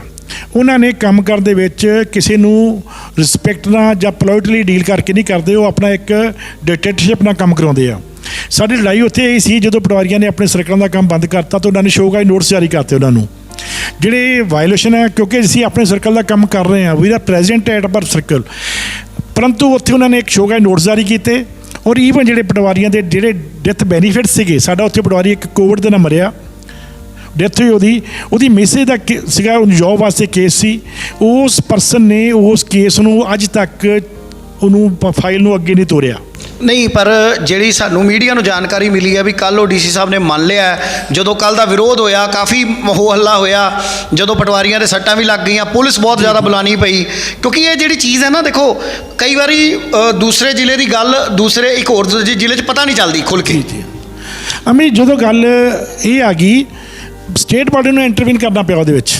ਸਾਡੀ ਜਿਹੜੀ ਸਟੇਟ ਬਾਡੀ ਆ ਉਹ ਉੱਥੇ ਮਾਨਸਾ ਗਈ, ਦੋਨੇ ਜਥੇਬੰਦੀਆਂ ਦੇ ਜਿਹੜੇ ਨੁਮਾਇੰਦੇ ਸੀ ਉੱਥੇ ਗਏ, ਔਰ ਜਾ ਕੇ ਉੱਥੇ ਤਦ ਤੱਕ ਉਹ ਆਪਣੇ DC ਨੇ ਆਪਣਾ ਰਵੱਈਆ ਨਹੀਂ ਚੇਂਜ ਕੀਤਾ ਜਿੰਨਾ ਚਿਰ ਉੱਥੇ ਜਿੰਦਾਬਾਦ ਮੁਰਦਾਬਾਦ ਨਹੀਂ ਹੋਈ। ਤੁਸੀਂ ਦੇਖਿਆ ਹੋਊਗਾ ਸਾਡੇ ਜੋ ਸਟੇਟ ਪ੍ਰੈਜ਼ੀਡੈਂਟ ਸੀ ਢੀਂਡਸਾ ਜੀ, ਉਹ ਮੀਂਹ ਦੇ ਵਿੱਚ ਭਿੱਜੇ ਹੋਏ ਪਾਣੀ ਦੇ ਵਿੱਚ ਖੜੇ ਸੀ, ਜਿਹੜੇ ਨੰਗੇ ਪੈਰੀ ਉਹ ਪੂਰੀ ਤਰ੍ਹਾਂ ਭਿੱਜ ਕੇ ਉੱਥੇ ਨਾਅਰੇ ਲਾਉਂਦੇ ਰਹੇ।